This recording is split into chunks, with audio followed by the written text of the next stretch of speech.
Я ухожу. И в сортире их замочим, в конце концов. Свобода лучше, чем не свобода.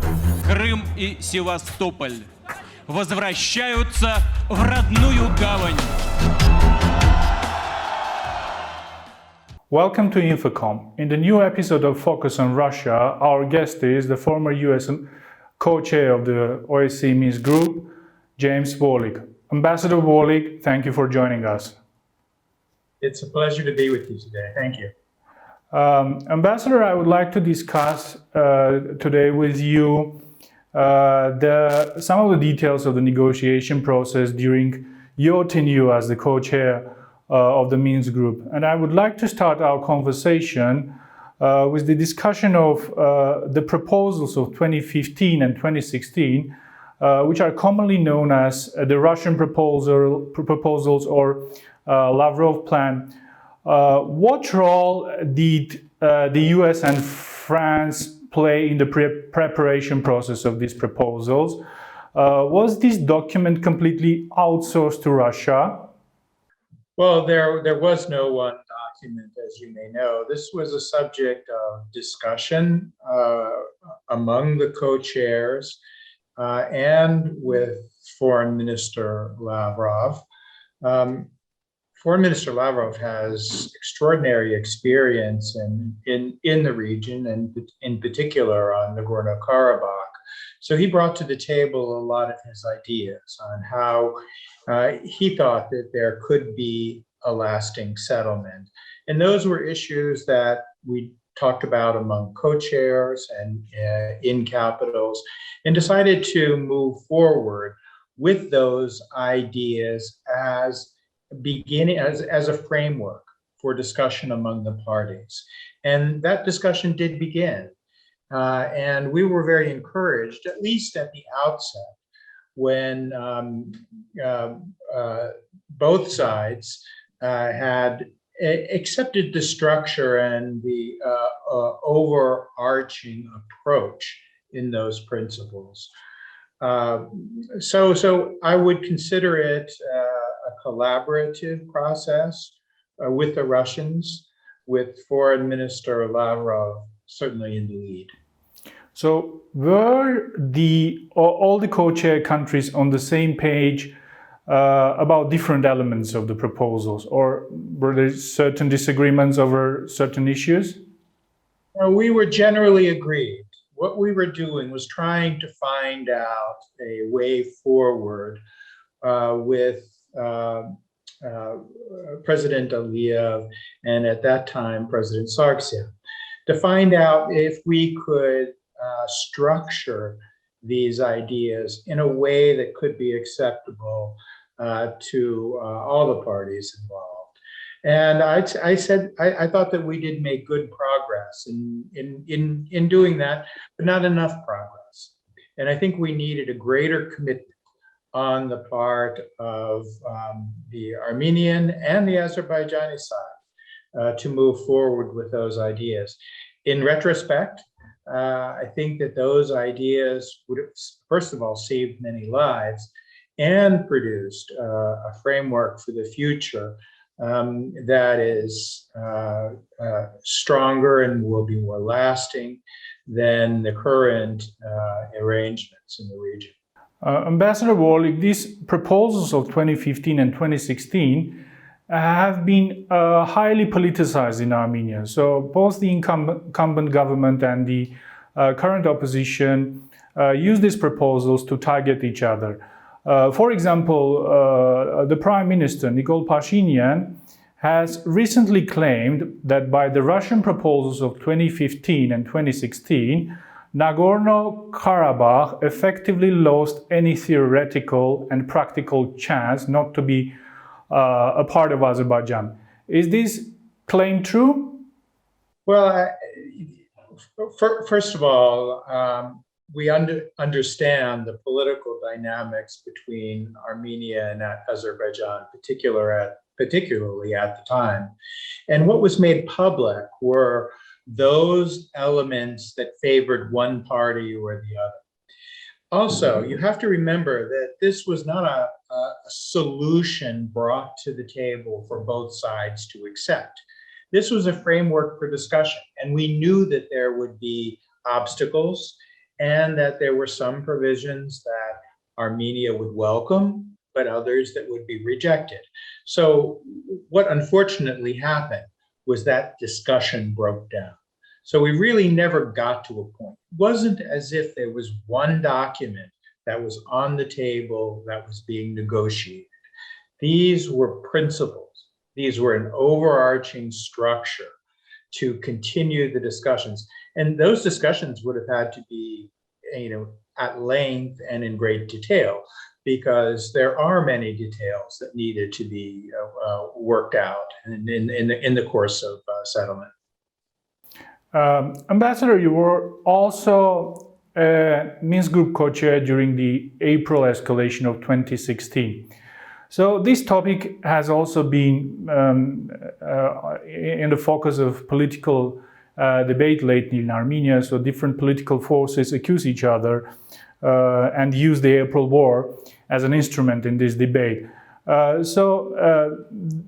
has been a claim made that during the April War, Azerbaijan agreed to stop the hostilities in exchange for a verbal promise from the president of Armenia, Serge Sarkisyan, to get more engaged in the negotiation process. Is this claim also true or false?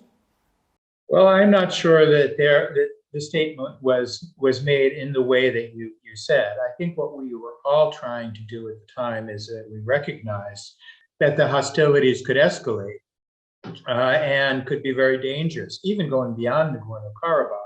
And it was important to get the parties back to the table because we did have other options than military conflict. In retrospect, I think if the sides had stood down and had decided to go back to the table and to work seriously on a settlement, we meaning the region of Armenia and Azerbaijan, would be in a better situation today. Ambassador, in the second part of our conversation, I would like to discuss the post-war situation. So after the signing of the ceasefire statement on November the 9th, on the next day, you posted a tweet saying, quote, the best solution for peacekeeping in Nagorno-Karabakh is an international force without the participation of co-chair or neighboring countries, the gentleman's agreement. The parties should begin work on a peace that is not guaranteed only by Moscow. You talked about this gentleman's agreement before the war, during your speeches, if I'm not mistaken, at the Atlantic Council and at other venues as well. We understand this gentleman's agreement. However, was there a realistic alternative to the Russian peacekeeping force in the last 10 years? Were there any countries or organizations which were ready or committed to send not just observers, but peacekeepers, troops to Nagorno-Karabakh? Well, we were ready to begin those discussions with an OSCE, but those discussions would be preliminary without having a framework of a settlement on the table. We believe that there were countries that would have committed forces. And we hope that all of the OSCE members would have stood by the gentleman's agreement, which we believe would have been healthier for Azerbaijan and Armenia. As it is, we see essentially a Russian peacekeeping force that's in place. And while in theory, in principle, it is a temporary one, there will need to be quite serious negotiations before those troops will leave. So it's hard to imagine what that time frame would be. And there appears to be little progress being made. Granted, it's healthy when the sides talk with each other, but I believe that there needs to be a serious negotiating process. And the OSCE and the co-chairs should continue to be a part of that process, and that it should not only take place in Moscow with the Russians.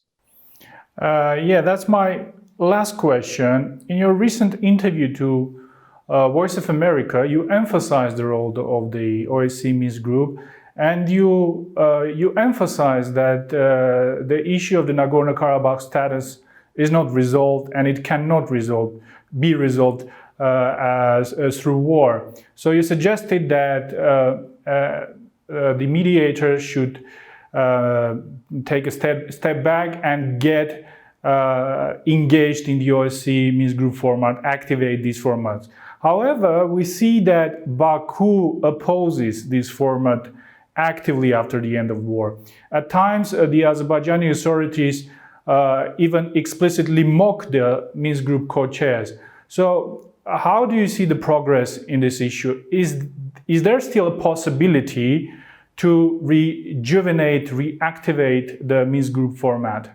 Well, I think that Baku does need to understand that there needs to be a way to address the issue of status for Nagorno-Karabakh.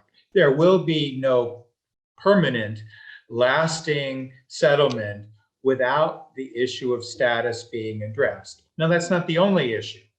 There are territorial issues that will have to be resolved to mutual satisfaction.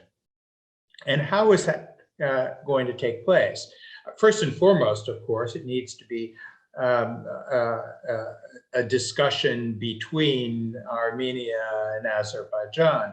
But I believe that that discussion can be promoted by the co-chairs and by the OSCE. And that may initially have to take place at a high level, not simply at the level that we have been working at as co-chairs, but at the ministers' level and higher. And frankly, Russia should welcome the kind of lasting settlement that really and truly brings a lasting peace to the South Caucasus. Does Russia really want to have continued instability in the region? I don't believe so. And I think that the way to do that is to have a negotiating process that the sides can trust, that has international guarantees from OSCE, perhaps international peacekeepers of some sort, that provides for status for Nagorno-Karabakh, that clarifies borders, that deals with issues such as refugees. These are all issues. And not to say all the infrastructure issues that need to be discussed for the region. And those are infrastructure issues that can benefit Armenia once there is that kind of settlement in place. Borders that are more open for, commerce and trade, travel possibilities, infrastructure that provides for energy resources such as natural gas or water. This can be a big change, but it does require a lasting settlement. Simply having troops on the ground in Nagorno-Karabakh to prevent further conflict is not the long-term solution.